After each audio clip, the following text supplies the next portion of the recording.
In this guide, I'm going to show you guys how to delete downloaded iOS update on any iPhone. Let's get started. First, launch your settings.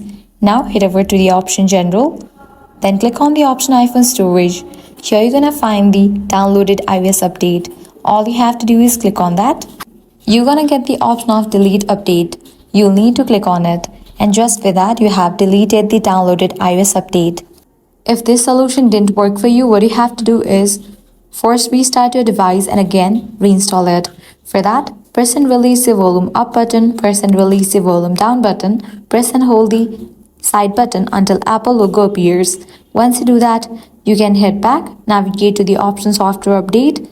Then from there you can update your iOS to its latest version, and that's it.